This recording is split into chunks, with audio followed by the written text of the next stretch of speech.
Agora, o Marte Festival apresenta o painel Arte, Cultura, Entretenimento e Sociedade Digital. Bem-vindas e bem-vindos a este painel do Festival Marte, edição 2021. Eu sou Dani Ribas e vou moderar este painel que se chama Arte, Cultura, Entretenimento e Sociedade Digital. Um tema amplo, que cabe um monte de coisa, né? Mas vocês vão ver que o enfoque aqui, né, sobre arte e sociedade conectada, traz especialistas em assuntos que são muito úteis para a gente pensar arte e cultura, né? É um perfil amplo de especialistas para pensar o que o futuro reserva aí para as artes, para a cultura, para o entretenimento, para a gente pensar juntos, né? Afinal de contas, festivais são espaços de reflexão em que a gente elabora os nossos sentidos comuns junto, fazendo essa reflexão. Então, a gente está aqui justamente para isso. Então, vamos, sem mais delongas, à apresentação dos nossos convidados de hoje. E aí, depois que eu fizer essa apresentação de cada um, aí eu jogo uma questão e a gente já vai começar a discutir, tá? Vou começar pela Priscila Gama, considerada a mulher negra mais influente do estado do Espírito Santo, é um expoente do enfrentamento às violências contra a juventude e as mulheres negras através da cultura e do empreendedorismo. É ativista, é empreendedora social, consultora jurídica, especialista em direito público, né, e direitos humanos, não podia ser diferente, né? Mestrando em sociologia política, eu também sou socióloga, pesquisadora e movimentadora da economia criativa afrocentrada e periférica, coordena 12 projetos de ação afirmativa, é consultora de inteligência em resolutivas de impacto social, coordena um monte de projetos que provavelmente ela vai falar de algum deles na fala dela, tá? Bom, em seguida eu passo para a apresentação da Sabina De Weyck. É assim que eu falo o seu nome, Sabina? De Weyck. De Weyck, ok. Pioneira em cool hunting no Brasil, muito importante. Sabina é proprietária da Sabina De Weyck Think Forward. Depois você fala direitinho, tá, Sabina? Empresa cujo propósito é entregar inovação através de palestras, workshops, pesquisas ou consultorias, utilizando a observação de tendências e comportamento e metodologias disruptivas como base do trabalho. Nos últimos 18 anos, atuou em inúmeros projetos, palestras, treinamentos, com inúmeros parceiros. Ela pode falar um pouquinho mais. Ela é formada em jornalismo pela PUC São Paulo, tem mestrado em comunicação e semiótica também pela PUC São Paulo, mestrado em comunicação de moda pela Domus Academy de Milão, foi diretora de institutos, é coach, enfim, tem uma atuação super extensa aí também. Vou apresentar agora o Cadu dos Anjos, filho de uma geração inquieta. O Cadu dos Anjos é um artista plural que carrega consigo o desejo pelo novo e a coragem para experimentar. Requisitos super importantes hoje, né? Aos 29 anos tem trabalhos assinados em diversas áreas do universo artístico, é MC da cultura hip hop e do funk, é produtor de moda, poeta, compositor, ator, arte educador, criador do Centro Cultural lá da Favelinha. Ele vai contar essa experiência para a gente, que é muito legal, e gestor da sua própria carreira. Então, os dos Anjos se destaca no empreendedorismo da periferia do Brasil e atuou com Kika na direção geral da Frente Humanitária do Aglomerado da Serra. Bem-vindo, Cadu! E agora vou apresentar o Gustavo Ziller, que neste momento está educador, atleta amador, escritor e palestrante. E ainda sobra tempo para cuidar da consultoria. Mas, cá entre nós, ele já contou para a gente que o grande projeto dele é a dedicação aos filhos, né? Uma parte importante da vida também. Também me declaro assim, tá? Sem demagogia, é prático, né? Ele pratica a paternidade inclusiva, que é o tema de aulas e palestras dele. Aí ele contou para a gente aqui que em 2020 ele foi co-fundador da Kili Ventures, co-apresentador e roteirista da Pet Blue e Zillermano, co-criador, em 2019 foi co-criador e apresentador do BH Invisível, em 18, produção de conteúdo para marcas e empresas, 17, palestras e treinamentos emocionais, enfim, uma porção de coisas que ele também vai contar aqui para gente. Entre elas, colaborador da revista Trip e tudo mais. E a gente também vai falar aqui hoje com o Paulo Imediato, que é Managing Partner da Design Thinker Group Brasil, onde facilita projetos em inovação, estratégia, cultura, educação e experiência de clientes em mais de 100 organizações de diferentes setores, como Facebook, Uber, a ArcelorMittal, Itambé, enfim, uma série de iniciativas que ele está aí proporcionando os serviços dele. Além disso, tem 12 anos de experiência executiva, estudou empreendedorismo e tecnologias emergentes em Israel, gestão estratégica de marketing e inovação em Stanford, especialista em gestão pela FDC e graduado em comunicação pela PUC Minas. Vocês estão vendo que o time hoje é pesado, né, pessoal? O Marte, mais uma vez, acerta na curadoria e traz especialistas de áreas super diferentes para a gente fazer o quê? A gente vai convergir aí os pensamentos para ver o que de comum esses pensamentos podem nos trazer para a gente pensar no futuro da arte, da cultura e do entretenimento nesse cenário não só pandêmico, mas também de uma sociedade hiperdigitalizada e hiperconectada, né? E aí a minha primeira pergunta já é nesse sentido, né? Direcionando um pouco mais para a Priscila e para o Cadu, mas sintam-se à vontade de comentar na ordem que quiserem, eu vou moderando os comentários de vocês, né? Bom, então, o meu ponto de partida para essa pergunta para vocês, que dá início ao debate, é uma opinião pessoal, mas eu acho que na sociedade de hoje encontra eco em muitos pensamentos, né? Que é enquanto houver racismo, não haverá democracia, né? Eu acho que se a gente pensa em democracia e pensa em arte contribuindo para a democracia, é fundamental pensar nessas questões. Claro que cada um de vocês não se limita a essa temática, né? Mas é que eu acho que, como a luta para uma equidade de gênero não é só das mulheres, a luta contra o racismo e contra todas as desigualdades é de toda a sociedade. Então, pensando de um lado na imensa criatividade invisível das periferias e, por outro, todas essas desigualdades e principalmente as de acesso à tecnologia, né?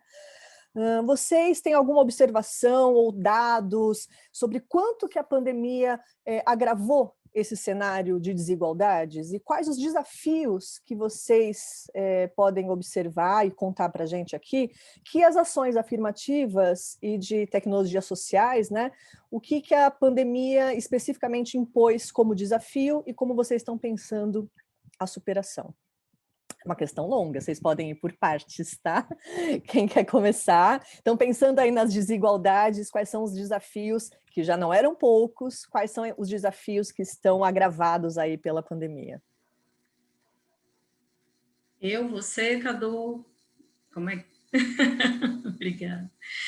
Bom, eu acho que as desigualdades é uma coisa, obviamente, que precede a pandemia, né? Então, a pandemia, ela evidenciou o tamanho do buraco ao mesmo tempo que aumentava, né?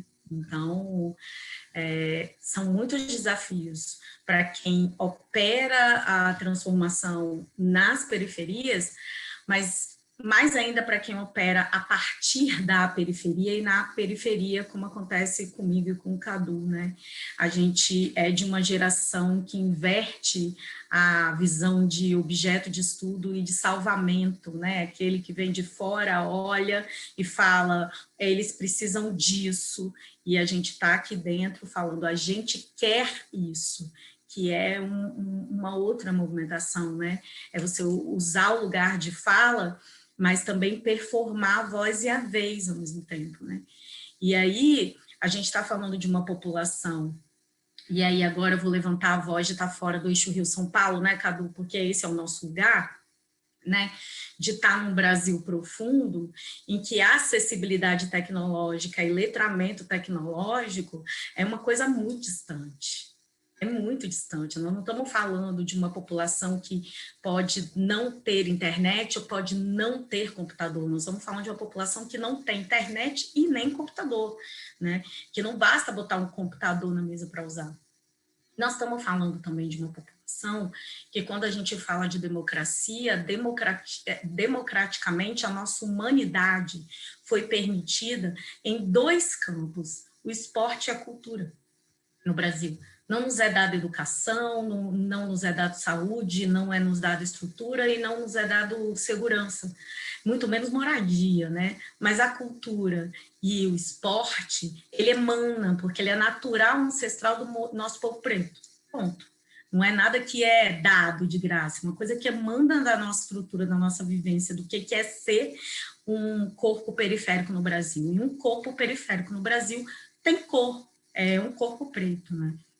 E aí, quando vem a pandemia e tira da gente a grande parte dessa performance que permite a independência e a autonomia desse povo, e aí eu não estou falando que a gente não performe em outros campos, eu estou falando que, naturalmente, a independência e a autonomia do povo preto e periférico, ele tem um percentual substancial dentro dessas duas plataformas, a cultura e o esporte. A gente perde um pouco a interação e a violência, ela aumenta do ponto de vista de que nos é cerceado o direito salubre às performances sociais.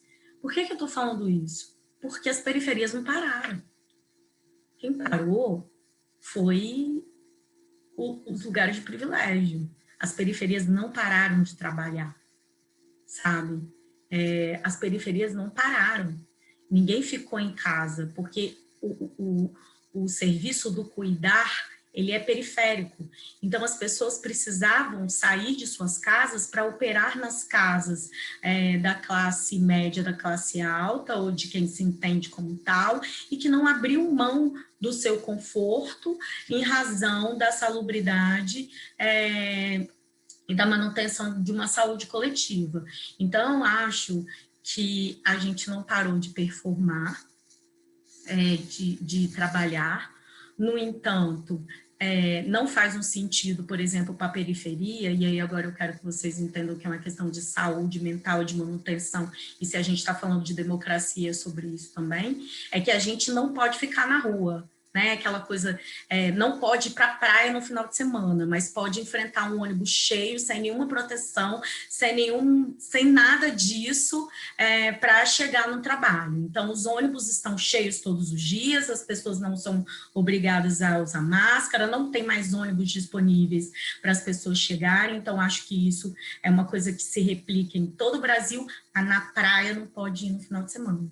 A pessoa tem que ir para o trabalho, custe o que custar, pegar o corona e ser o primeiro corpo a morrer de coronavírus no Brasil, mas ela não pode ir no pagode no final de semana, ela não pode fazer o funk, que é criminalizado, mas aí você vai nas áreas nobres e isso acontece de uma maneira muito salubre e permitida.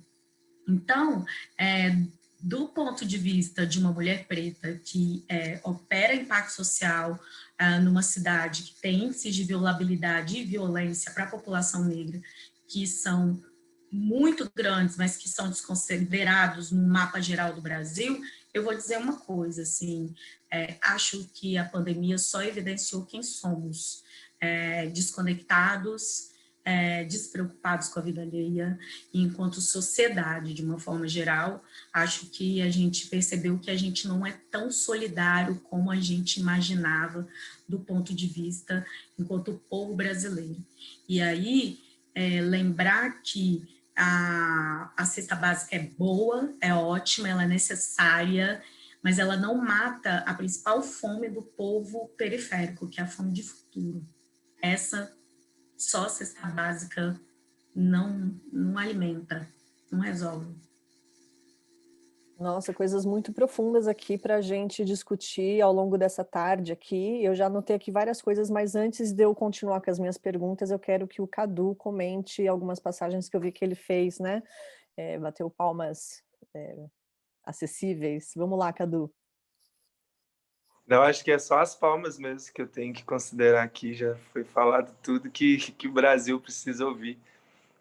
Eu posso contar talvez um pouco da experiência do lado da favelinha para diminuir um pouco desse abismo gigante, esse abismo social da desigualdade, que durante a pandemia a gente fortaleceu muito a comunidade com esse alimento físico, né? Com essa cesta básica. A gente distribuiu mais de 20 mil cestas básicas e foram mais de 270 mil marmitas quentinhas na hora do almoço. A gente levava tudo ideia da Kika, que ela faz a partir de uma grana que a gente ganhou do Djonga, que é um rapper daqui da nossa cidade. E ele fez uma live, arrecadou uma grana e a gente decidiu fazer uma cozinha para alimentar principalmente idosos, pessoas em situação de rua, pessoas em situação de vício, que às vezes não adianta dar uma cesta básica para essa pessoa que ela não vai ter como usar, né, ou vai usar de uma maneira errada. E a intenção era fazer 50 marmitas por dia, a gente acabou com um patrocínio que fez 2.000 marmitas por dia durante 90 dias, isso foi muito legal. Só que o lado da favelinha não vem para fazer esse papel, né? A gente vem para trazer o alimento crítico, político, ideológico, um alimento que para dar essa força que a periferia muitas das vezes tem e não manja. E às vezes eu me caio nos papéis, assim, eu me vejo em uns papéis que esses dias para trás eu estava numa roda com muita gente preta, que não é a gente preta das nossas bolhas, das nossas redes sociais, sabe? E a galera tava indo contra as cotas, saca? E aí vai o brancão lá, que é periférico e tal, mas brancão, falando que a cota era importante, sim. Então, a gente sente que muitas das vezes a própria periferia não tá dentro dessas pautas que a gente está debatendo o tempo todo, saca? É interessante, hoje eu estava conversando com uma pessoa incrível daqui de Belo Horizonte, Giovana, que é a trans preta, e ela falou que num determinado momento da vida dela, ela estava até doente de tão militante que ela estava na época de Temer, e ela falando fora Temer, fora Temer, fora Temer, e a mãe dela foi falar, filha, por que você tá triste e tal? Ah, porque eu tô militando lá contra o Temer e tal. Ela, quem que é o Temer, sabe? E era o presidente, golpista, mas era o presidente do nosso país, sabe? Então, eu sinto que a pandemia, quando chega na periferia, traz muito esse reflexo mesmo de onde que a gente está, quem nós somos, né? As igrejas evangélicas estão funcionando desde sempre, talvez elas ficaram uma semana paradas ali, até Bolsonaro falar que era uma gripezinha e tal. Depois daquela primeira semana está tudo aberto, tudo funcionando normalmente.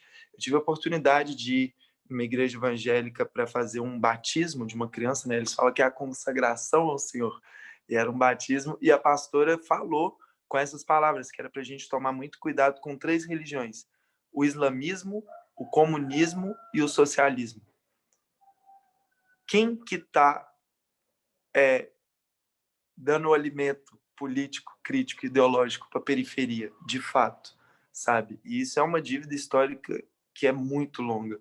E o lado da favelinha, ele vem exatamente para suprir, para tapar esse buraco, que é essa falta. O favelado, ele precisa muito de tecnologia. Meu sonho é implantar escola de programação aqui dentro, botar muita tecnologia na mão do povo da periferia, porque a gente já sabe se virar com tecnologias ancestrais, austrais. E eu sinto que quanto mais a gente sacar de línguas estrangeiras, de letramento, de tecnologia, de tudo isso, de nanotecnologia, de robótica, de genética, vai acontecer uma revolução maior, porque eu sinto que essa força que os nossos artistas e os nossos atletas já têm, quanto mais poder intelectual a gente tiver também, vai ser da mesma forma, sabe? Esse destaque, da mesma forma que a gente consegue se destacar bem na cultura, nas artes, nos esportes, a gente também vai conseguir, assim, dar show, sabe? Na matemática, na ciência. Meu sonho é botar favelado para ir para a lua, sabe? E não que a periferia se resuma a ser diarista, pedreiro, traficante, motorista, nada contra, nada disso. Inclusive, a galera que está no tráfico, eles são totalmente insalubres, quem está na pista, né? Eles trabalham 12 por 24, tinha que ser 12 por 36. Já começa, tá tudo errado aí. É muito insalubre. Então, nada contra nada disso, sabe? Meu faxineiro, pô, mas será que o sonho do meu pai era ser motorista? O que ele é até hoje? Será que quando ele era pequeno ele falava, eu vou ser motorista? Ou será que ele queria ser um astronauta, um cientista? E é esse caminho que eu acho que para a gente poder falar de um futuro mais igualitário, parte da periferia, né? Total. 60% das crianças do Brasil hoje em dia estão na periferia. Então, daqui 10 anos, o que essas crianças vão ser, né? Isso não deveria ser uma possibilidade de sonho, deveria ser uma perspectiva real, oferecida para todos, né? E não só aquilo com que as pessoas sonham porque elas sabem que vai ser mais difícil para elas, né? E essa construção de fazer com que isso não seja simplesmente um sonho utópico, não pode dizer respeito só às pessoas que mais precisam disso, tem que ser uma luta de todos, né?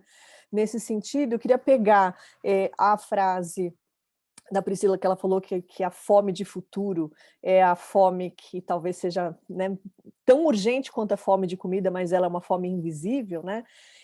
E aí eu jogo a pergunta para todos, quem quiser responder, responde, né? Como é que a arte, a cultura e as formas de conhecimento em geral, né? Não só a arte, a arte, linguagem artística, né? Mas como os modos de vida e como as formas de conhecimento podem contribuir para minimizar, idealmente seria aniquilar, mas em termos práticos, como é que a arte e a cultura elas podem minimizar essa fome tão urgente que é de tantos jovens, 60% aí dos nossos jovens?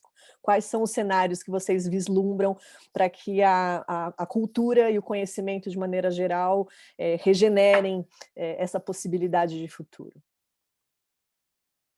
Vamos lá. A Sabrina Mil. Dani, Vamos acho que eu lá, posso, Sabina. vou falar.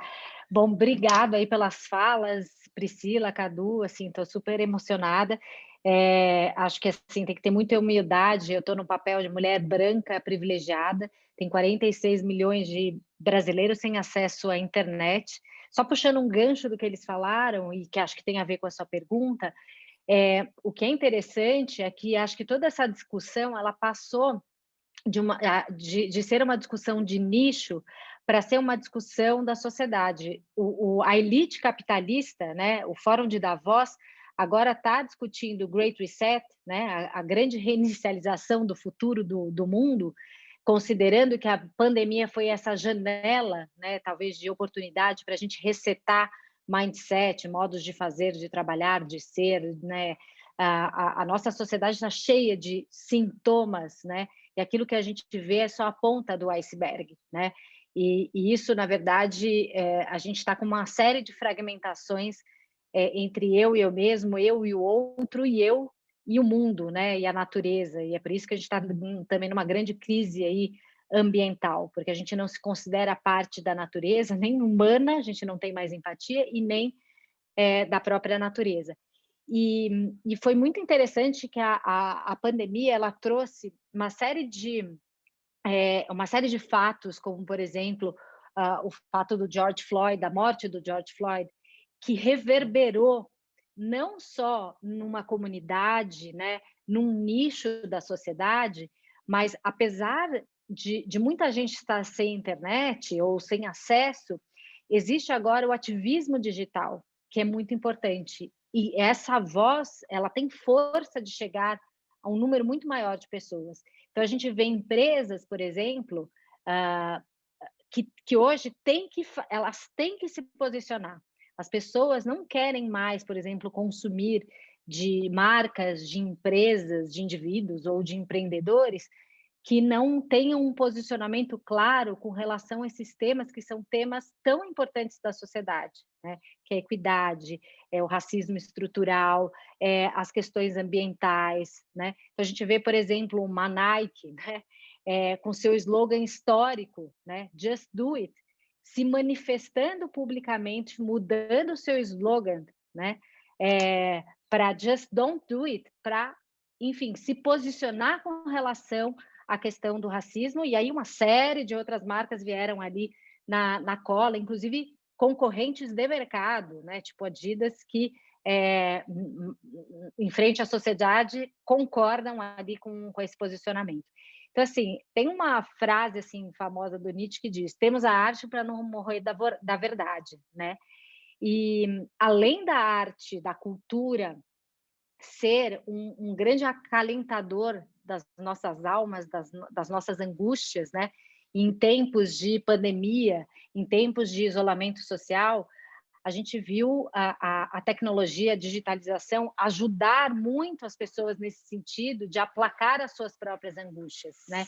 Desde lives que entraram milhões de pessoas, até, por exemplo, o universo dos games, que é um universo absurdo, né? Uma outra mídia agora que está se acelerando aí, com um show, por exemplo, do Travis Scott, né? De rappers, de DJs, dentro desse universo gamer, né? De esportes, que é uma coisa completamente, um universo completamente diferente. Museus, desde MoMA, Pinacoteca, Museu do Van Gogh em Amsterdã, disponibilizando gratuitamente tours virtuais, né?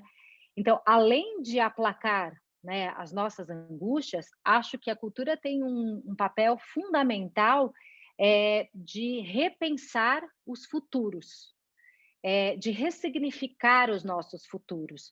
E aí, por que eu falo futuros no plural? Porque não existe, como futurista, eu sempre digo que não existe um futuro no singular. Existem rotas, vários futuros, e os futuros são construídos a partir das nossas escolhas agora no presente.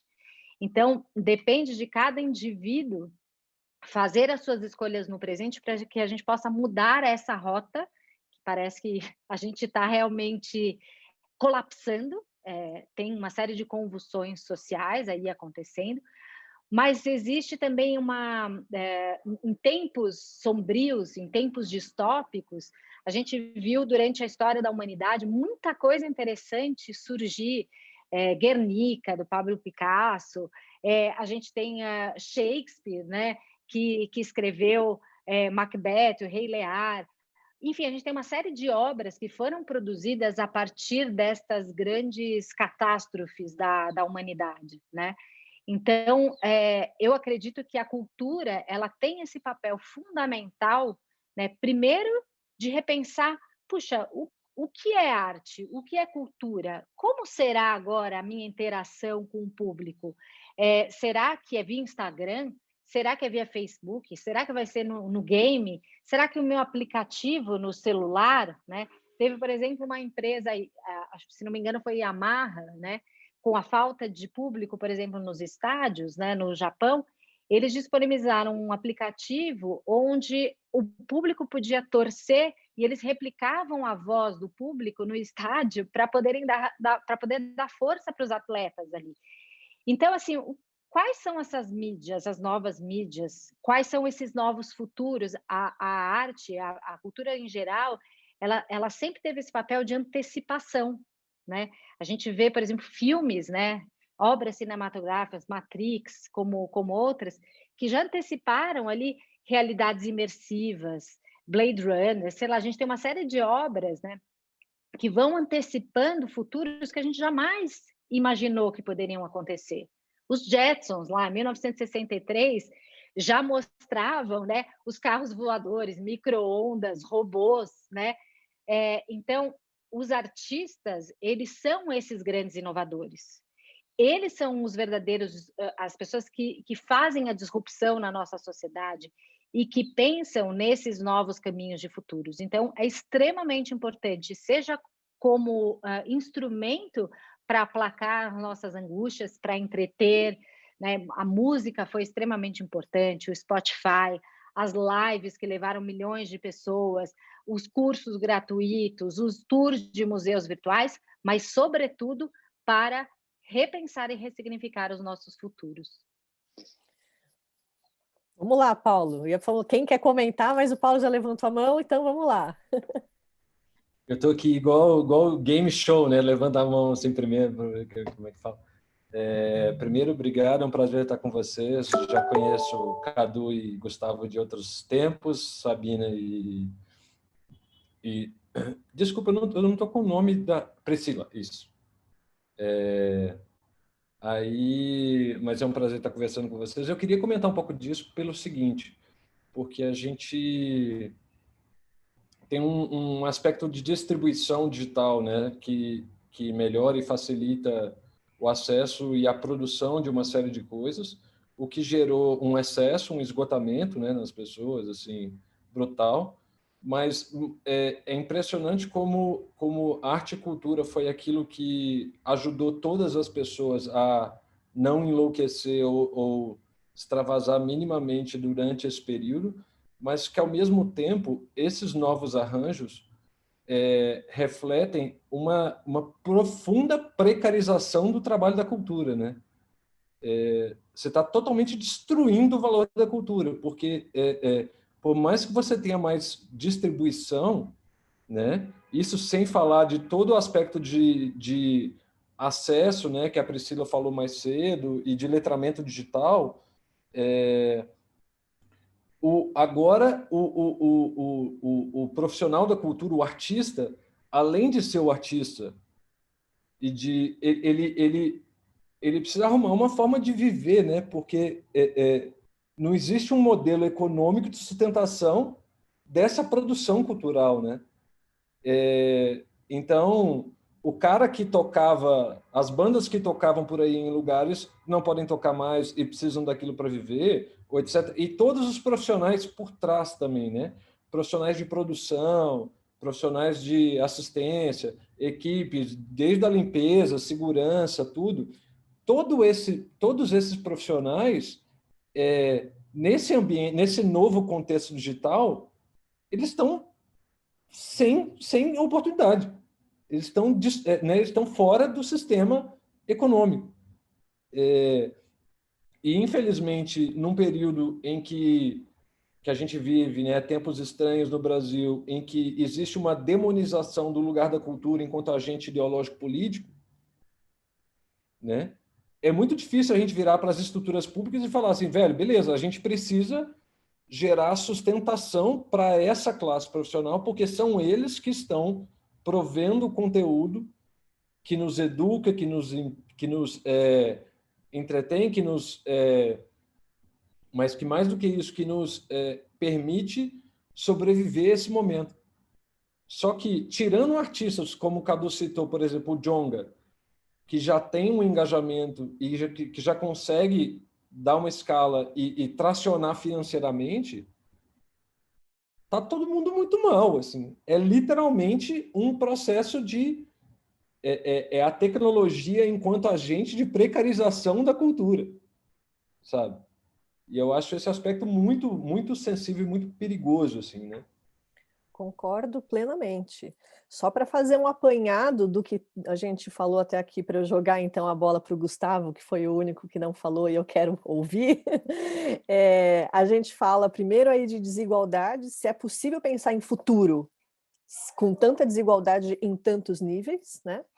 Depois a gente fala de um monte de novos cenários que se desenharam com a pandemia e qual é a função, afinal de contas, da arte nisso tudo, né? Ela conforta, mas ao mesmo tempo ela joga esses questionamentos para a gente exercitar, né, o pensamento para tentar se precaver em relação ao futuro ou se planejar melhor.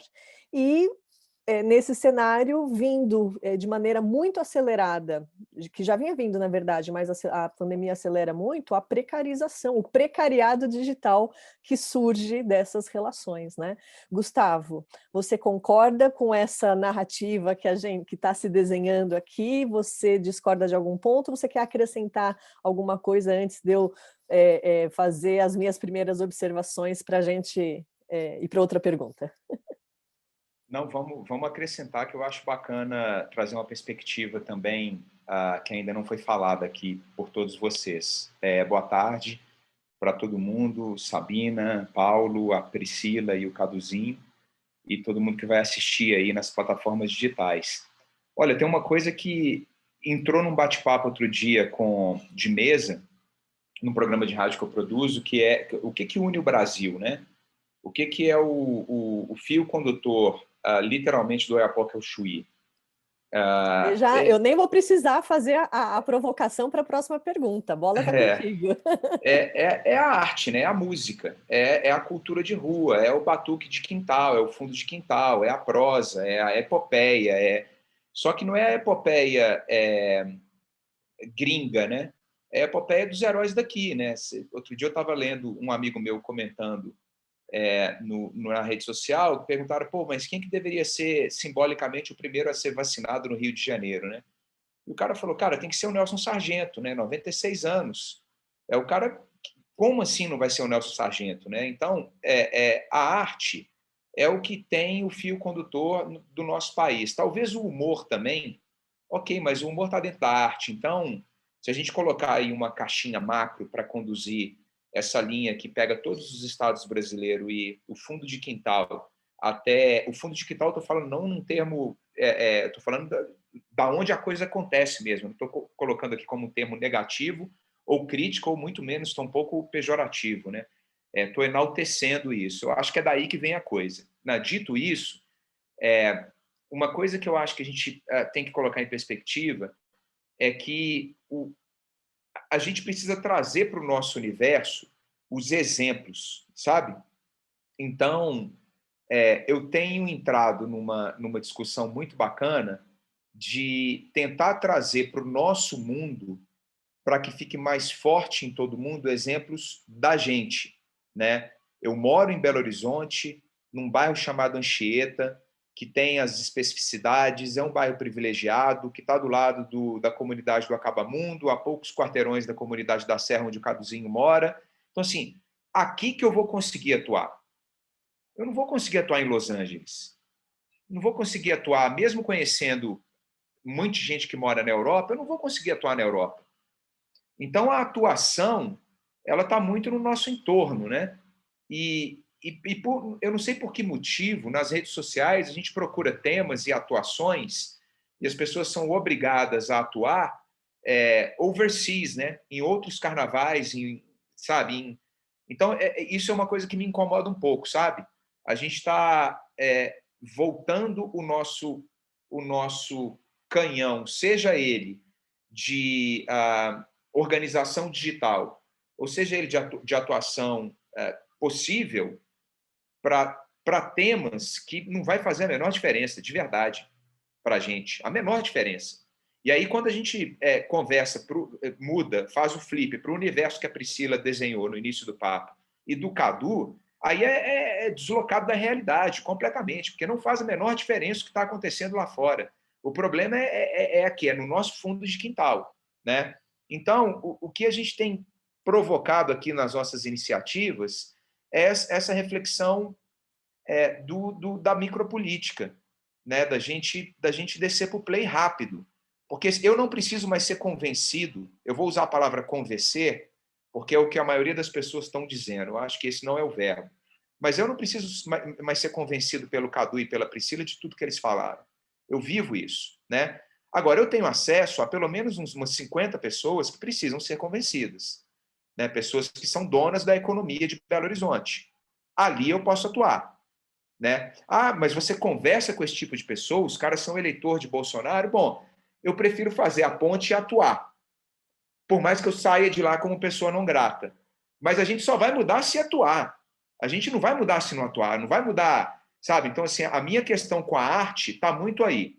Se eu tenho o poder de ter um programa de rádio, por que eu não toco músicas de artistas daqui do meu quintal? Se eu tenho o poder de escrever num jornal, por que eu estou escrevendo sobre o atleta de skate da Dinamarca e não o Luquinhas do Rio de Janeiro, da Ademáfia? Se eu tenho condição... Você está entendendo? Assim, eu acho que é aí que está um pouquinho a nossa pegada e um pouco que me incomoda, assim, de verdade, porque a gente tende a falar do outro, e quando eu digo do outro, é do outro lado mesmo, da turma lá de fora, mais do que a gente fala daqui, né? Então, eu acho que eu estou numa outra vibe, assim, que está muito mais próximo. Acho que muito influenciado pelos meus heróis locais, né? Cadu é o herói local que eu tenho, o Jong é outro herói local que eu tenho, a Priscila Gama, aqui de Belo Horizonte, é outra heroína local que eu tenho, que a Priscila deve conhecer quem é, né? Então, assim, a Kika, essas pessoas que estão me influenciando. Então, para elas que eu tenho que colar mesmo, entendeu? Assim, não tem interesse nenhum em colar com o Bronx em Nova York. Porque eu acho o Bronx o lugar? Não, é porque está em Nova York, gente. Eu estou em Belo Horizonte. Aproveitando que você falou da Priscila, eu vou passar a bola para esta nossa Priscila aqui, que levantou a mão e deve ter alguma coisa interessante para falar. Vamos lá, Priscila. Primeiro, quero registrar que a Priscila também me inspira muito e a gente tem, pelo menos eu tenho a honra de ser amiga dela e eu espero que ela tenha mesmo. Estou contando que ela acha a mesma coisa. A gente faz muita troca. Eu queria aproveitar o que o Gustavo falou e falar da dificuldade que a gente tem enquanto operador de transformação a partir da periferia e com a periferia, né? A gente já tem uma coisa pré-estabelecida que coloca os nossos corpos pretos, né, baseado numa incompetência, né? Então, mesmo quando a gente vai desenhar soluções, então, aqui falando, por exemplo, que o Das Pretas é um laboratório de inovação e tecnologia social. São 12 projetos de solução. A gente desenha projetos, mas também faz as políticas públicas que a gente sente que faltam. Né? Então, onde está o papel da escuta, por exemplo, nessa transformação de uma forma coletiva? E aí, operando o que o Gustavo está falando, eu sinto eu tenho escutado cada vez mais, principalmente nessas reuniões e nos grupos de produtores culturais e tudo mais, aqui, entre uma das nossas soluções existe o Beco das Pretas, que é a maior festa de hip-hop de protagonismo negro e feminino do país. Ela é toda feminina, ela é toda preta. Aqui a gente assina o cheque, a gente pega o mic, a gente faz o processo inteiro. E ela é toda... Então, assim, hoje são 150 pessoas trabalhando numa festa que, se acontece mensalmente, bota 5.000 pessoas. E aí, quando eu tenho ouvido muito falar de branding experience, né? E eu fico pensando como é que a gente vai fazer, por exemplo, como as marcas vão pensar esse pós-propósito, essa era de regeneração, se elas estão olhando de fora para dentro e não de dentro para fora, sabe? Hoje, o Das Pretas, ele tem parceiros que olham de dentro para fora conosco, mas até chegar nesse momento foi de uma luta muito grande. Primeiro, porque você tem uma padronização da história única do periférico. E essa história única, ela tem a cara do Rio de São Paulo. Desculpa ter que falar de novo que eu sou fora do eixo, mas o que se vê lá, não se vê por aqui. Então, por exemplo, eu posso fazer uma live do Beco das Pretas? Posso, mas as pessoas para quem eu vou falar estão vendo, elas têm como ver, elas sabem ver. Então, por exemplo, como é que a gente vai dialogar com as plataformas, com a TV? Se a TV é aberta, como é que a gente vai fazer para que essa cultura que se projeta, e quem vê TV aberta é o povo periférico, como é que a gente vai falar e levar isso para dentro das casas, né? Então, assim, a gente não está ainda conectado nesse ponto. E aí, o que chega na casa continua sendo uma estrutura que é pautada em privilégios. E aí, o moleque preto da periferia não se reconhece, fala o que falaram numa roda junto com o Cadu, entende? E a gente continua a manutenção e o aumento das desigualdades, porque esses 60% de jovens que estão na periferia, desses 60%, 80% não está estudando, não tem acessibilidade tecnológica. Então, nós estamos falando de cultura como modus operandi de performar a existência num país, né? E eu entendo que quando a Sabina vai falar de regeneração, e você também, eu adoro essa palavra, mas como a gente está regenerando essa cultura do ponto de vista da performance da nossa existência, né, no país, se a gente continua mantendo, né, os nossos lugares, né, os lugares únicos, como é que a gente está ensinando para as pessoas como fazer. Então, por exemplo, aqui no Das Pretas, a gente está propondo coisas novas e ensinando, por exemplo, a uma casa de ballroom a operar um bar, operar um plano de negócio coletivo como se fosse um empreendimento, porque nem isso é falado, nem o básico, né? Então, assim, são muitas coisas que a gente precisa avançar, mas entender essa cultura como a nossa performance coletiva e reflexo disso, para mim, é importante, é urgente, senão a gente só vai fingir que está andando, mas na verdade nós estamos voltando. Exato. Esse era um ponto, inclusive, que eu não via esse debate aqui sem tocar nesse ponto, né?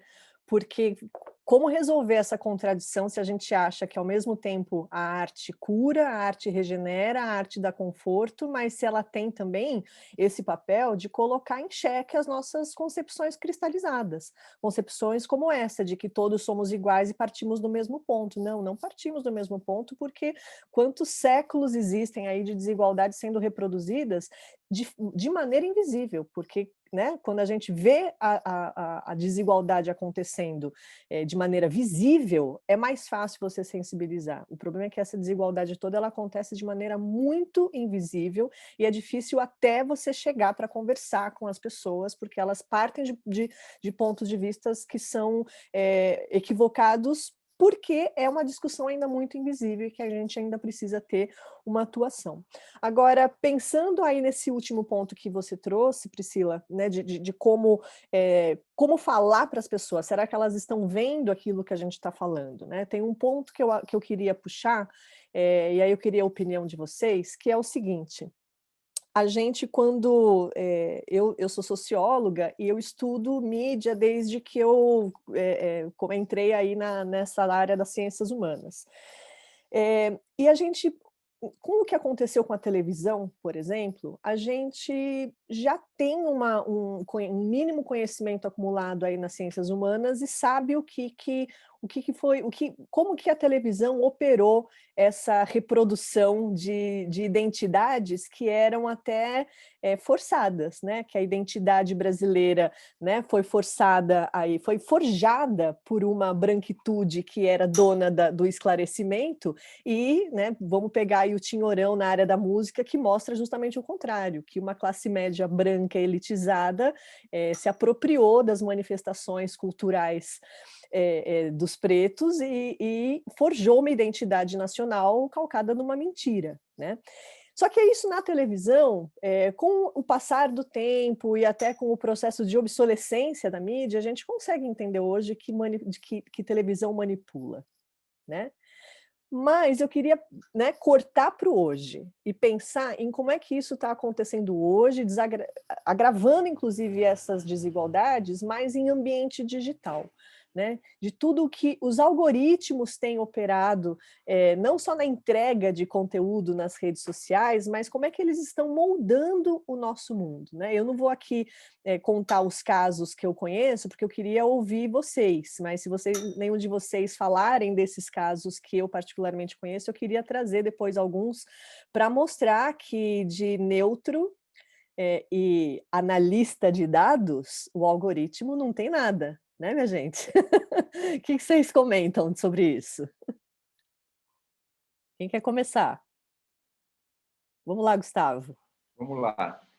Eu vou insistir num ponto aqui que eu acho que a perspectiva que eu estou trazendo, né? Os temas que a gente está falando aqui são temas absolutamente necessários. Eu acho que nós 6 aqui concordamos em 90% do que está sendo discutido.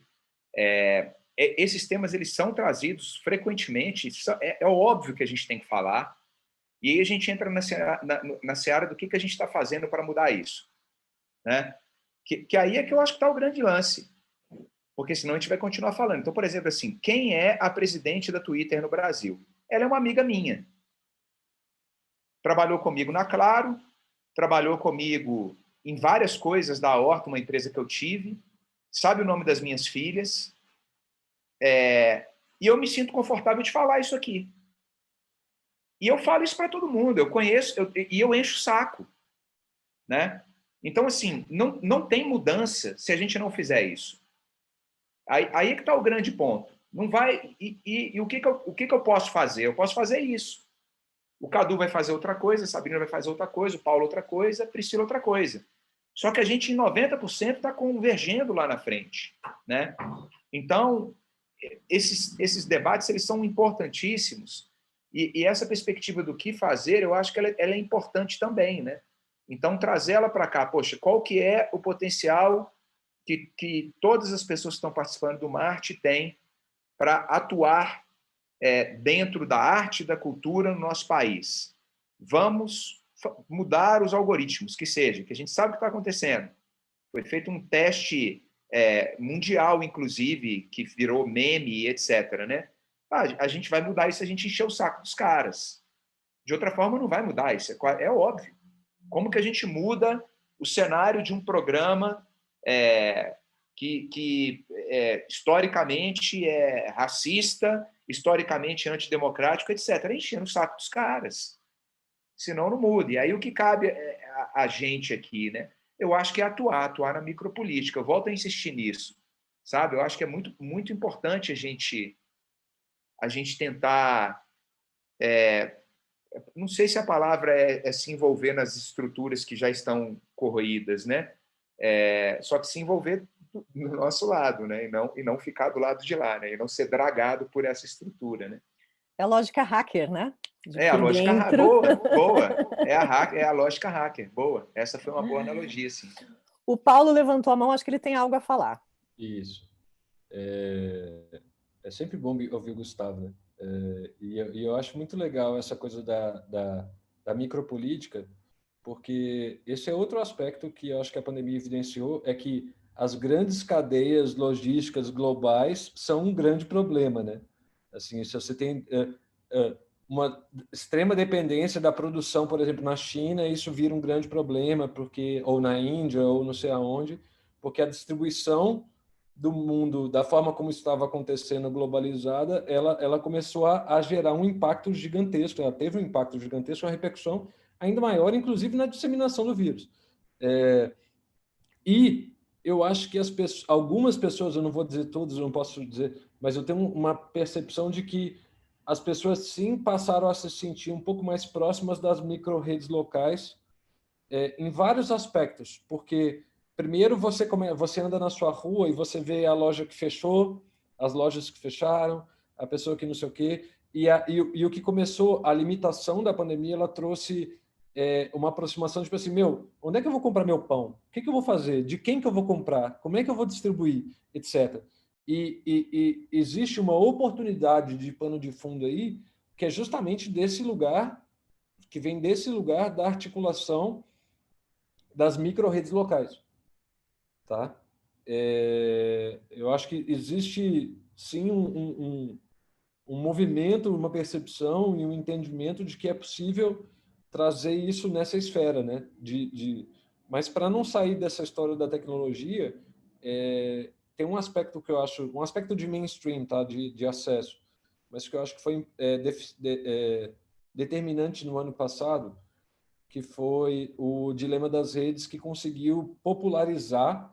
Nem é um bom filme, nem é a melhor narrativa, mas é a narrativa que a minha mãe viu e falou, putz, eu entendi. Eu entendi do que eles estão falando. Ela conseguiu disseminar e popularizar uma discussão que era muito técnica e muito distante das pessoas durante muito tempo. Inclusive, eu comecei a perceber os movimentos de desconexão. Primeiro porque as pessoas começaram a ter fatiga digital assim, total, e entrar num exercício de, opa, peraí, eu acho que isso aqui não está certo, não. Opa, peraí, se eu estou gravando um áudio para um amigo meu e eu recebo, sei lá, aparece para mim um anúncio no Facebook do assunto que eu estava conversando, esse negócio está meio estranho. E eu acho que essa consciência, ou pelo menos saber disso, né? Porque antes a gente tinha uma certa visão de neutralidade, né? Ainda possível, assim, não, isso aqui é aleatório. Não, não é, né? Não é nada neutro, né? Mas eu acho que como é que a gente olha para esses grandes temas, sim, e como é que a gente traz isso para as nossas micro-redes locais de atuação e etc., e criar iniciativas de letramento digital, por exemplo, explicar como funcionam os algoritmos, ou como funciona a distribuição, ou como a gente pode articular determinada rede de fomento entre a gente aqui, para manter esse quarteirão onde eu estou morando, sabe? Eu acho que abriu-se a janela para fazer isso, eu não sei se essa janela está sendo aproveitada, eu acho que parcialmente, muito menos do que poderia, né? Lá no começo da pandemia tinha essa discussão, né? Até que ponto, não, temos aí uma oportunidade, a humanidade vai mudar depois dessa oportunidade. Depois de quase um ano, o que a gente viu é que algumas pessoas fizeram um bom uso dessa janela de oportunidade, se é que a gente pode chamar uma pandemia de oportunidade, né? Não acho que mas enfim. Mas o fato é que o Hobbes lá está certo, né? O homem é o lobo do homem. E o que a gente viu foi mais do mesmo. Vamos lá, Sabina. Bom, primeiro, Gustavo quem que falou? Gustavo e o Paulo. Super obrigada. Acho que você tocou num ponto super interessante dessa narrativa do dilema das redes, que popularizou, começou a meio que trazer essa discussão sobre como que os algoritmos estão nos influenciando, como eles estão até nos manipulando, né? Tem uma frase que eu gosto muito, que ressignifica a frase famosa do oráculo de Delfos, né? Conhece-te a ti mesmo, que o Yuval Noah Harari diz assim: conhece-te a ti mesmo, senão o algoritmo vai. Então, eu acho que é isso mesmo, sabe? Eu falo isso todos os santos dias da minha vida. Não é? E eu acho que a gente está começando a se dar conta do que é isso. Acho que a gente ainda não sabe de tudo, a gente não sabe do poder que tem uma Twitter, um Facebook, um YouTube, de todos essas novas conglomerados de mídia aí. Começamos a ter, talvez, instrumentos de falar assim, puxa, eu vou cancelar essa pessoa. Trump, por exemplo, agora, né? Aconteceu agora, com a invasão do Capitólio, com toda a disseminação de ódio do Trump ali nas redes sociais, ele foi banido, né? Do Twitter, ele foi banido do Facebook. Aí a gente começa a discutir assim, será que é só o Trump?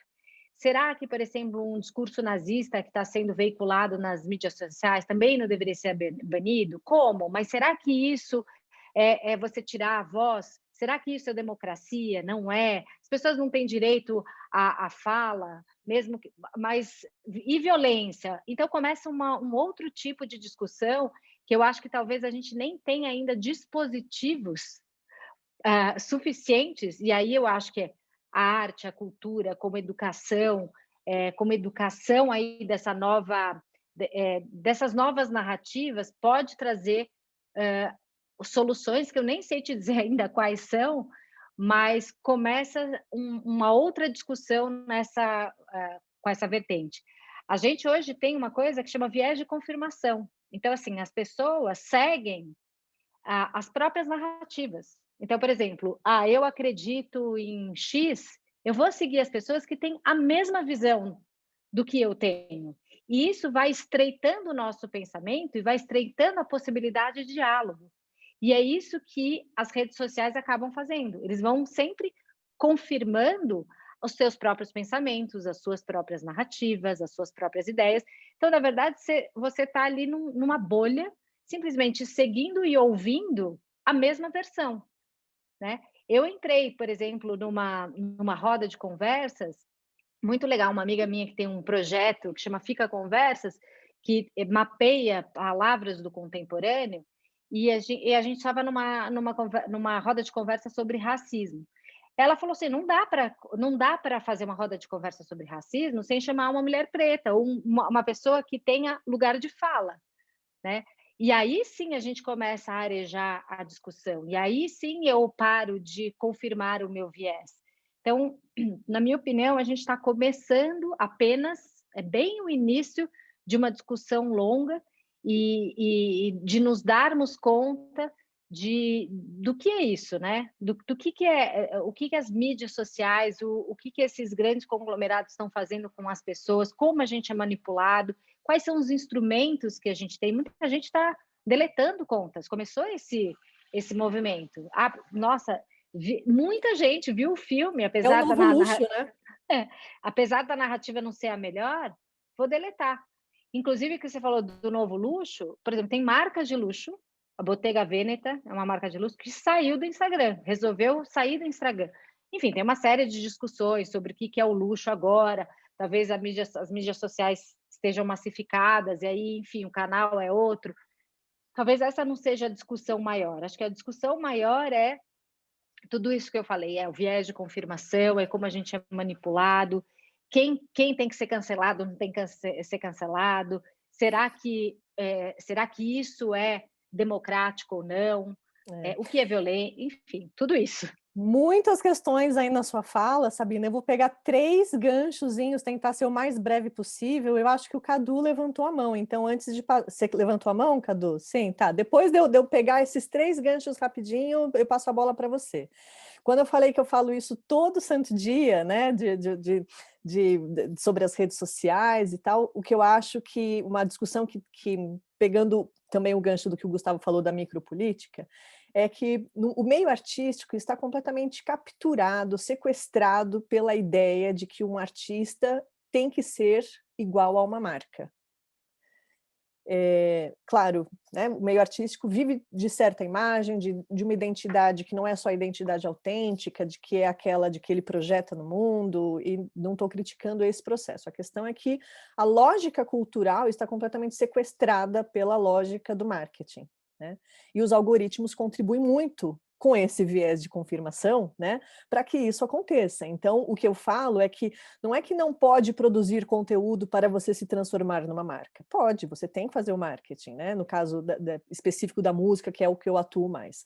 A questão é quando as pessoas acham que elas apenas são uma marca e naturalizam a produção de conteúdo a tal ponto que elas acham que a vida é uma produção de conteúdo e não o livre pensar, o livre sonhar e colocar isso de maneira que você coloque a cultura à disposição de todos para que gere reflexão, né? Então eu falo isso todos os dias da minha vida, eu trabalho com consultorias e cursos especificamente nessa área, então é um assunto que para mim é um assunto bem caro, porque é muito fácil você também ser mal interpretada. A Dani é contra o marketing. Não sou contra o marketing, é que eu acho que a vida não se reduz ao marketing, a vida é muito mais do que isso, né? Pensando também em como que a cultura, na minha opinião, ela é um pouco o lençol freático da sociedade, né? E é por isso que ela, ao mesmo tempo que ela cura, ela instiga para a crítica, porque ela é o substrato. Ela acolhe quando a gente precisa de acolhimento, mas ela também mostra, ela como se pegasse placas tectônicas e fizesse assim, ó, vem o magma mostrar o que está fervendo, né, dentro da Terra. Eu acho que a arte tem um pouco essa função. E falando num outro ponto que você mencionou na sua fala, mas trazendo para um assunto muito real, que é o do lugar de fala, eu tenho visto discussões, principalmente no Twitter, a respeito dos acontecimentos do Big Brother Brasil, né? Não é um programa que eu acompanho, mas sempre houve uma subrepresentação, e me parece que agora que está havendo essa representação, não sei se é a melhor maneira de ser feita essa representação, né? É um pouco a mesma crítica que se fez ao Rock in Rio com o palco Favelinha, né? Mas que o fato é que qual será o objetivo por trás disso? Será que é realmente dar visibilidade e lugar de fala, ou é mostrar que, ó, tá vendo, ninguém é perfeito, vamos crucificar mesmo, né? O que vocês têm a dizer sobre todas essas coisas, né? Que elas estão relacionadas, mas são pontos aí diferentes. Eu não sei se era para esse ponto que o Cadu ia puxar. Se não foi esse ponto, pode puxar o seu, que depois eu pego de volta. Vamos lá. Não, na verdade, eu estava na hora só tentando enxergar a luz aqui, que estava atrapalhando um pouco. Eu fiz assim, mas eu sinto que tá todo mundo muito doente, sabe? A rede social deixou todo mundo muito dodói das ideias mesmo, sabe? Eu tô extremamente evitando de falar algumas coisas nas redes sociais, porque tudo já é motivo para uma crítica desnecessária em grande parte dos momentos, não do diálogo, sabe? Da construção. Na semana passada mesmo, teve um fato aqui na comunidade que eu queria compartilhar com algumas pessoas, e o próprio Djonga, ele já tinha comentado comigo uma vez que você vai fazer algo, 100 pessoas vão assistir, 97 vão achar um barato vão te dar o tapinha nas costas e 3 vão falar mal. E essas 3 que vão falar mal que você vai guardar, que você vai lembrar.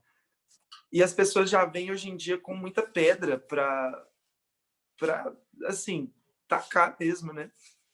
E isso tem me deixado muito triste, assim, nesse sentido de, poxa, as pessoas estão atacando, principalmente assim, se a gente for pensar nessa lógica que o Big Brother está tentando esse ano de colocar várias pessoas de esquerda que não são perfeitas, porque ninguém é perfeito, gente. Ninguém, o próprio Ziller, uma vez, quando a gente estava numa conversa super política da gente pensando, né, Ziller, de lançar candidatos reais, candidatos, nós, né, nos candidatarmos, eu, Ziller, a gente já desistiu dessa ideia há muito tempo. Eu nunca tive, na verdade, coragem de fazer isso.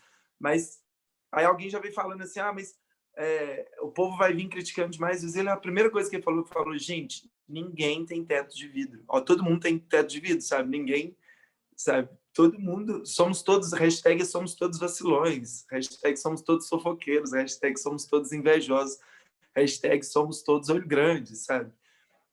E eu sinto que esse poder que as pessoas têm na mão é um movimento grande, previsto por Black Mirror e outras séries, e vai passar. Essa onda do cancelamento vai passar. A gente precisa se manter firme, se manter forte. Né? Poxa, Chris Brown tá aí, gente, cantando horrores. E o Brasil tem coragem de cancelar as pessoas num programa de entretenimento, mas não tem coragem de fazer um cancelamento real de coisas gigantes, tipo boicote a Carrefour, de tirar leite condensado das tetas de Bolsonaro, sabe? E isso me entristece muito, porque a gente vê pessoas reais, pessoas do dia a dia, principalmente em Belo Horizonte, que é de BH, tá ligado? Que é essa roça grande, pessoas que a gente vai sair no supermercado e vai encontrar essas pessoas destilando ódio em vez de procurar o diálogo. Esse fato que me ocorreu é algo que eu tenho vivido, que é algo super meu, não se diz questão a movimento nenhum, que são descobertas das minhas possibilidades de gênero, que é algo que eu não enxergo, não gosto mais de viver na binaridade, sabe? Eu acho que entre o homem e mulher, que foi imposto para tudo, existe 1 milhão de possibilidades. E naquilo eu fui compartilhar alguma coisa na rede social sobre isso, a partir daquela corrente de com quem eu pareço. As pessoas me compararam muito com pessoas queer e pessoas de dentro da comunidade. Inclusive, um dos líderes do tráfico chegou e me comparou com Prince. E eu achei aquilo mó barato. Eu falei, meu Deus, você conhece Prince? Como assim, Sócrates? E dali, algumas pessoas se sentiram muito ofendidas, né, de me lerem como um branco heteronormativo cis, falando que tinha virado queer, mas eu não assumi em momento nenhum. Eu não sou queer, eu não sou nada, eu sou tudo, gente. Eu posso ser tudo, sabe? E ao mesmo tempo eu não sou nada. E é isso que eu acho que as pessoas têm que... E qual que foi o meu movimento? Em vez de destilar ódio ali na rede social, fui ligar para essas pessoas. Você tem 10 minutinhos para trocar ideia comigo? Amor, querido, querida, queride, sabe? E todas as pessoas que eu falei 10 minutinhos, foram mais de 40 minutos de troca de ideia. E todas as pessoas a gente saiu mais unida ainda, porque o inimigo é outro, saca? Então, eu sinto que esse poder das redes sociais está num momento de uma latência muito forte, de uma provocação muito forte. Acho que todos nós que estamos nessa roda já devem ter passado por isso, ou alguém bem próximo já deve ter passado por isso. Mas eu sinto que vai passar. Eu reuni a favelinha inteira e falei, gente, nós vamos sobreviver a esse movimento e a gente tem que ser mais forte do que nunca e saber da vida real. Quem a gente é, de fato, na vida real e que não precisa dessa afirmação, essa confirmação na vida virtual. E muitas das vezes eu preciso dessa confirmação, porque uma das minhas principais fontes de renda do ano passado foram as publi, sabe? Foram os patrocínios pagos. E é algo que eu quero continuar fazendo e pretendo continuar fazendo. Eu construí essa casa praticamente com publi e também com a grana da frente humanitária, mas eu preciso realizar muitos sonhos ainda, e uma das fontes de renda que tem é essa, saca? Então, entender os lugares de fala, principalmente na internet, né, para não gerar esse tipo de desconforto em vários outros movimentos. E entender também que a vida real é bem mais bacana, né, gente? Acho que já deu, assim, a gente usou muito da rede social e agora acho que a gente precisa voltar para rede social real, para o social de socializar, não por enquanto, por conta de Covid, mas, sabe, sei lá, admirar mais a natureza, as plantas, sei lá. Cadu, vou falar agora para Priscila chegar aqui. Você levantou a mão acho que umas 2 vezes enquanto ele falava, não? Eu tive a impressão Não, na que você verdade, queria... eu cocei aqui, assim, para botar em ordem. Aqui. Vamos lá. O que acontece? A primeira coisa que eu vou falar, assim, para mim, vou ser bem cirúrgica, luxo de sair da rede é coisa de gente branca privilegiada. Eu desconheço a possibilidade de um operador de cultura, arte e cultura hoje precisa, ou de qualquer outro empreendimento ou prestação de serviço que possa se dar o luxo de sair da internet. Então, é um luxo mesmo. E o luxo é um lugar de inacessibilidade, a gente não pode esquecer, né? Então, vai ter aí um recorte. Pensando em tudo que vocês falaram aqui e aqui no lugar, e aí a gente está a alguns quilômetros de distância, assim, pensando em que a gente vive como bolha, né? E para mim, essa coisa do cancelamento, ela só é um reflexo do que a gente opera em vozes amplificadas na nossa vida. É assim, a gente se vê no direito de falar o que a gente pensa, o outro se vê no direito de falar o que a gente pensa, e que está todo mundo se vendo no direito de falar o que pensa sem respeitar o outro. E isso é terrível. A única coisa que eu vou falar aqui, e aí enquanto esse único corpo preto aqui, e que nem é retinto, porque eu sou uma mulher preta de pele clara, trazer vocês para reflexão, inclusive como operadores de inovação, de tecnologia social, de impacto, de cultura, é sobre como a gente cancela as pessoas no invisível, que é operando dentro das nossas bolhas, não conhecendo as outras pessoas. Então, eu estou aqui no... Poxa, a Priscila caiu na hora mais importante do que ela ia falar. Aí, agora ela voltou. Agora ela voltou. Faltou luz. É o que acontece na periferia, né? Tipo, faltou luz. É isso. Não foi cancelamento, Priscila. Não. Eu fui cancelada pela luz, pela energia. Mas vou Ou será que foram os algoritmos? Eles estão escutando a gente sempre, né? Mas vocês estão me ouvindo? Tá tudo certinho? Tá tudo certo. Então, assim, eu tô voltando onde eu parei, eu tô num painel com pessoas incríveis, pessoas que eu conheço antes desse painel, mas que possivelmente não sabem o que eu realizo aqui, porque eu tô fora da bolha, né? Falando enquanto mulher preta e periférica, que é linha de frente de movimento artístico-cultural e de impacto cultural, a minha pergunta para vocês é: quantas mulheres pretas nesse lugar de protagonismo vocês conhecem? Quantas mulheres pretas nesse lugar de protagonismo que estão à frente dos seus negócios e que estão contratando outras pessoas negras substancialmente, estão no lugar de evidência e são chamadas à evidência enquanto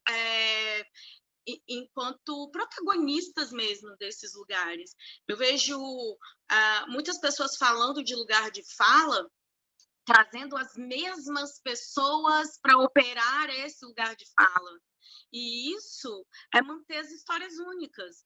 Então, se você não amplia a sua bolha, os cancelamentos eles continuam acontecendo de maneira invisível.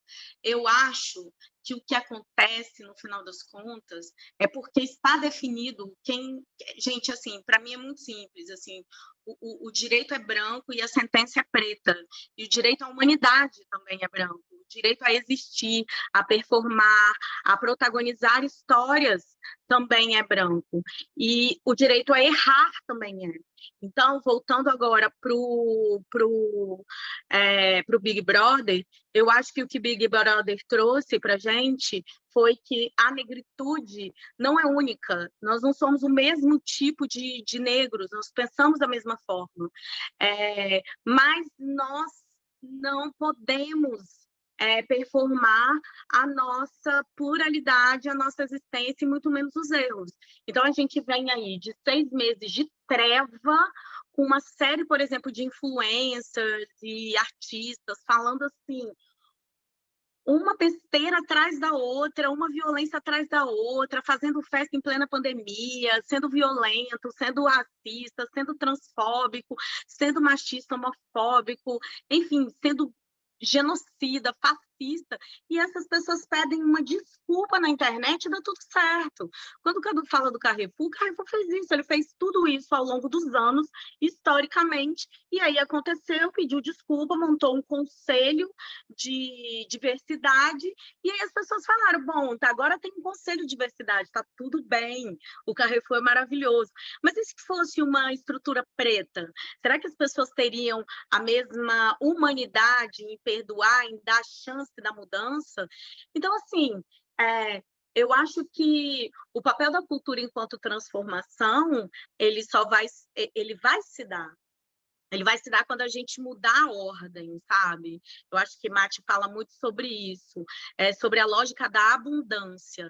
Enquanto a gente quiser fazer regeneração pensando em escassez, que nem todo mundo pode ter, então quem tem vale mais, a gente não vai avançar. Então, eu vejo a forma de avançar, Gustavo, conectando, saindo da bolha, sabendo quem está fazendo, entendendo que também nem todo branco é meu inimigo, e saber também que, enquanto branquitude, quem é que vai poder e quem é que quer, de fato, entender que inclusão só se faz com pertencimento e que quer ajudar, mas que também não quer ser raso, né? Acho que as camadas, elas são mais profundas e a gente precisa se jogar juntos para que essa cultura aí vive, né? E aí a gente possa falar abundantemente para todo mundo, pelo menos reduzindo a desigualdade a passos curtos, porque nós estamos no Brasil, e aí eu não vou romantizar esse processo, mas pelo menos caminhando junto, de alguma forma, né?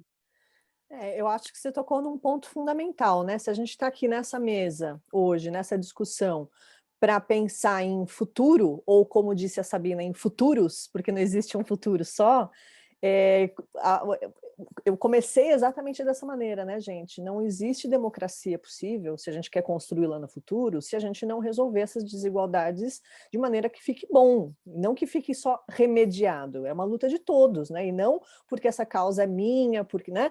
Não, cada um tem o seu lugar, tem o seu lugar de fala, mas enquanto a gente não incorporar de verdade isso como uma questão coletiva, uma questão cultural do nosso país, do nosso tempo, das nossas existências nesse tempo, a gente não vai sair do lugar, não dá para pensar futuro enquanto né, a Priscila tem aqui falar tudo que ela está falando aqui, né?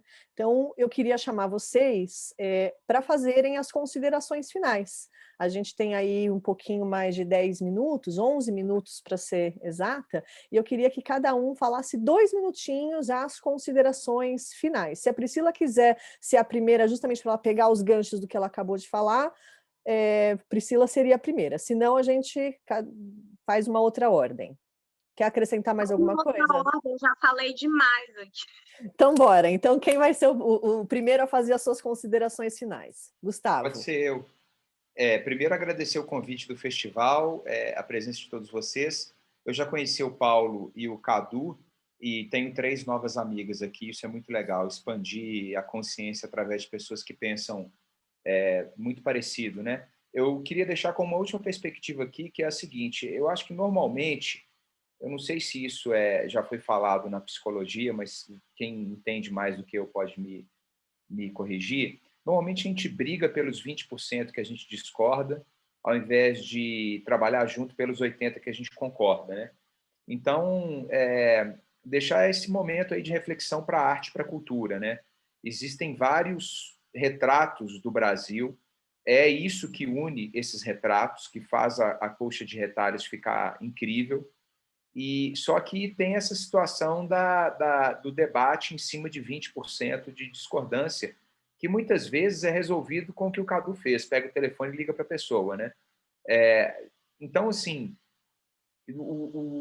mudar o mundo, que é uma coisa que todo mundo fala em algum momento da vida, se torna possível se você muda você, né? Não adianta nada a gente querer mudar o mundo e é o que a Priscila falou, eu subscrevo. Vai ser uma falácia da porra.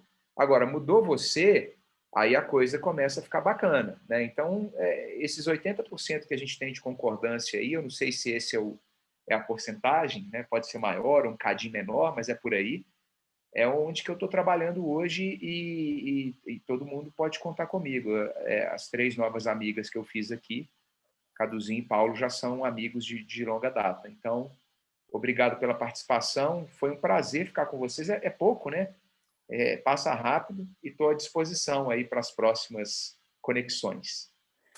Obrigada, Paulo. Tem aqui realmente uma nova amiga. Prazer em conhecê-lo também.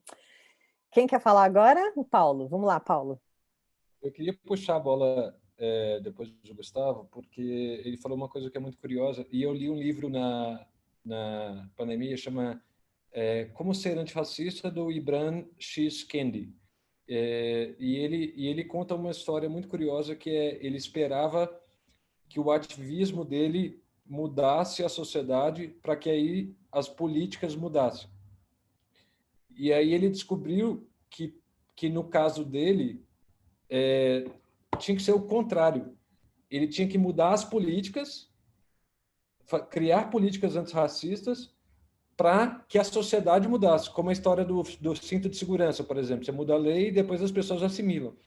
Então, ele, ao invés de ser um ativista da rua, da causa negra, etc., ele criou um laboratório de criação de desenho de políticas públicas em Washington, que ele escreve as políticas públicas para entregar para os políticos, para que eles defendam causas antirracistas, e a partir disso você consiga mudar a cultura, mudar o comportamento e influenciar, né? Isso mexeu muito comigo, assim, porque literalmente eu nunca tinha pensado nisso, assim, em mudar dessa forma. E quando eu penso em arte e cultura, eu acho que existe uma dificuldade de descobrir nesse meio qual é a agenda comum. Por isso eu queria falar depois dos livros, né? Porque estava falando do que a gente tem em comum, né? Se eu perguntar para a classe artística hoje em São Paulo, que é onde eu estou, beleza, o que vocês querem? Não tem uma agenda, não tem uma agenda política, não tem uma articulação de uma agenda política. Se a classe artística e cultural hoje encontrar uma lâmpada mágica, ela não sabe o que pedir, porque ela não consegue decidir 3 desejos. Então, eu acho que a articulação para criar uma agenda que seja minimamente comum, a partir dessas micro-experiências que o Zílio estava falando mesmo. E aí, sim, lutar muito mais pela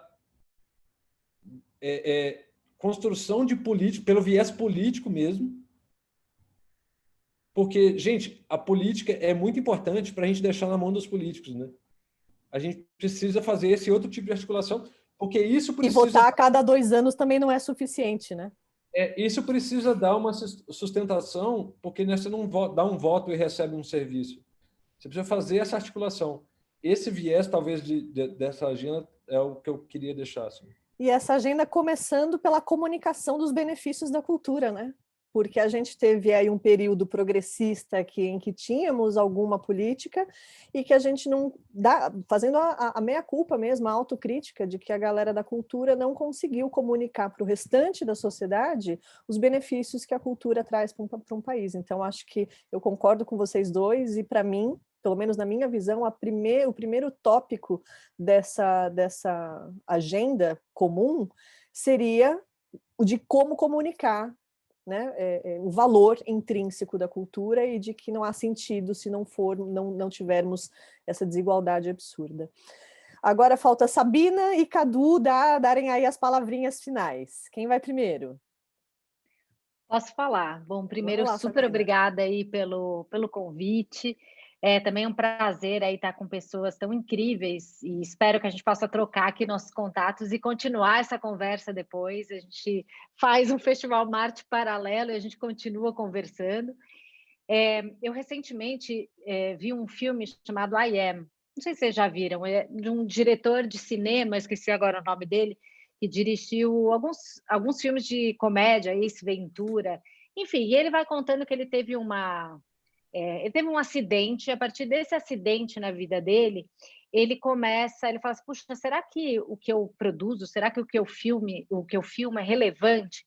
E ele faz esse filme com um grande questionamento sobre a pergunta das perguntas da humanidade, né? O que será que importa para a humanidade? Será que o ser humano é intrinsecamente violento? Será que o ser humano é intrinsecamente competitivo? E ele vai desconstruindo essa narrativa de que nós somos intrinsecamente violentos, competitivos, de que o que importa mesmo é o foco no resultado, vamos lá, passa por cima de todo mundo e etc. E aí ele vai mostrando, achei muito interessante como se fala, né, a partir da espiritualidade, enfim, de vários outros campos, de que nós estamos todos interconectados. Mas agora a ciência ela está validando aquilo que a espiritualidade já falava há muitos anos. Eu achei super interessante. Tem um instituto que chama HeartMath, que está fazendo uma série de experimentos de mostrar como que as suas palavras, as suas emoções, aquilo que você diz para um ser humano impacta muito mais do que você sequer pode imaginar.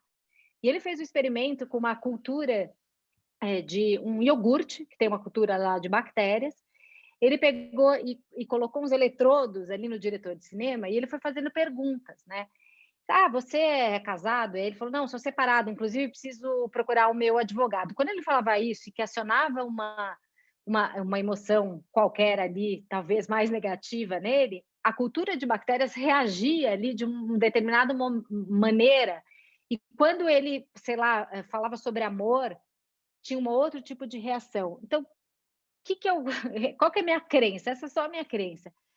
A gente está muito mais interconectado do que a gente pode imaginar. Então, acho que a gente tem que tomar muito cuidado com o que a gente propaga, com o que a gente fala, com respeito com as pessoas. Eu, por exemplo, venho de uma família de imigrantes judeus. Meu pai não tinha nada, veio com uma mãe na frente e uma mão atrás. Eu já ouvi na faculdade também, eu sou de uma outra, talvez, minoria, uma pessoa me falar, nossa, mas você é tão legal, nem parece judia.